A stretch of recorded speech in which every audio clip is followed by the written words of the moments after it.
పురాణ ప్రవచనకర్త చాగంటి కోటేశ్వరరావుకు నైతిక సలహాదారుగా కేబినెట్ హోదాతో పదవి ఇచ్చారు చంద్రబాబు నాయుడు. దీని మీద నేను గతంలోనే మాట్లాడాను. ఇప్పుడు లౌకిక ఆధునిక ప్రజాస్వామ్య భావాలు ఇవన్నీ ఉన్నప్పుడు సనాతనత్వాన్ని బోధించే వాళ్ళకి ఇలా ఇస్తారు. అయితే సనాతనం అనేది మాకు ఒక ప్రధానమైన ఇదిగా పెట్టుకున్నారు కాబట్టి పవన్ కళ్యాణ్ లాంటి వాళ్ళు అవే మాట్లాడుతున్నారు.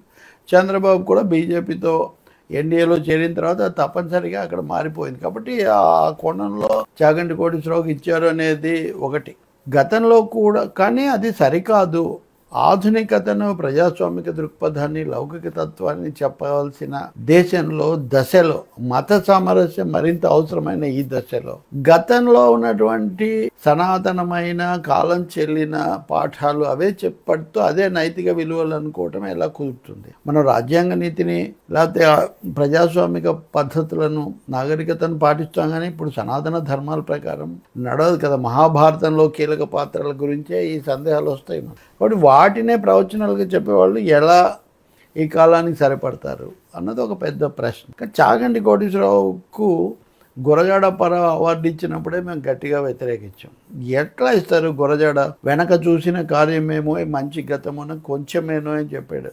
గురజాడ మంచి గతమున కొంచెమేనో అన్నాడు. కొత్త పాతల మేలు కలయిక కావాలి అన్నాడు. కాబట్టి మందగించక ముందుకు అడుగే ముందుకు పొమ్మన్నాడు. కాబట్టి సనాతనమైనది పట్టుకొని అదే ధర్మము లేకపోతే అదే ఇది అని చెప్పటం అట్లాంటి ఆయనకి ఎలా ఇస్తారని విజయవాడ నుంచి సాహితీ మిత్రులు, అలాగే మాజీ ఎమ్మెల్సీలు, విద్యావేత్తలు ఇలాంటి వాళ్ళు ఒక 50-60 మంది ఒక లేఖ రాశారు ప్రభుత్వాన్ని. మొన్న అనుకుంటా విజయవాడలో ఒక సదస్సు జరిగింది ఈ అంశాల మీద. జరిగిన తర్వాత వాళ్ళు అప్పటికప్పుడు లేఖ రాయాలి, మన అభిప్రాయం చెప్పాలి అని సంతకాలు చేసి ఆ లేఖ రాసి మీడియాకు విడుదల చేశారు. చాగంటి కోటేశ్వరరావు పదవి తీసుకోవడానికి దారితీసిన పరిస్థితుల మీద ఒక వివరణ ఇచ్చారు. నేను ఆ రోజు కూడా చెప్పాను, రాజకీయ కోణం ఎలా ఉన్నా ఇక్కడ సనాతనత్వం కామన్. కానీ అంతకుముందు ఎందుకు తీసుకోలేదు, తర్వాత అంటే నేను గతంలో కూడా తీసుకోలేదు. రిటైర్మెంట్ బెనిఫిట్స్ ఇవన్నీ ఉన్నాయి ఎఫ్సిఐలో. నేను ఇక్కడ ఈ పదవి తీసుకుంటే దానికి ఏమన్నా భంగమేమో అన్న కారణాల వల్ల గతంలో చంద్రబాబు ఇస్తే నేను తీసుకోలేదు. తర్వాత జగన్ ఇచ్చినా కానీ నేను అప్పుడు బిజీగా ఉండడం వల్ల తీసుకోలేదు. ఇప్పుడైతే బాగానే ఉంటుందిలే, నేను కొంత వెసులుబాటు ఉందని నేను తీసుకున్నానన్న పద్ధతిలో ఆయన చెప్పాడు. అంటే నేను ఒక మాట చెప్పేప్పుడు సున్నితంగా గ్రహించగలిగిన వాళ్ళు గ్రహించుండొచ్చు. ఆధ్యాత్మిక ప్రవచనాలు మాత్రమే చెప్పేటటువంటి ప్రవచనకర్త భౌతిక కారణాల వల్లనే తనకు వచ్చిన పదవిని తిరస్కరించానని చెప్తున్నారు అని. కాకపోతే పెద్ద మనిషిగా ఆ పార్టీకి ఈ పార్టీకి వ్యతిరేకం కాదని చెప్పడానికి దాన్ని చెప్పాడు. కానీ భౌతిక కారణాల వల్లనే ఆయన కాదన్నారు. ఇందులో పెద్ద ఆధ్యాత్మిక నైతిక అంశాలు ఏం లేవు.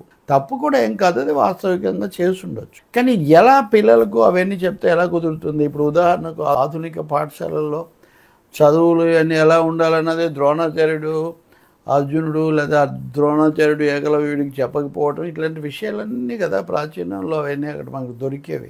సమధర్మం కావాల్సిన చోట సనాతన ధర్మాలు బోధించే ధర్మశాస్త్రోపదేశాలు ఎలా ఉపయోగపడతాయి?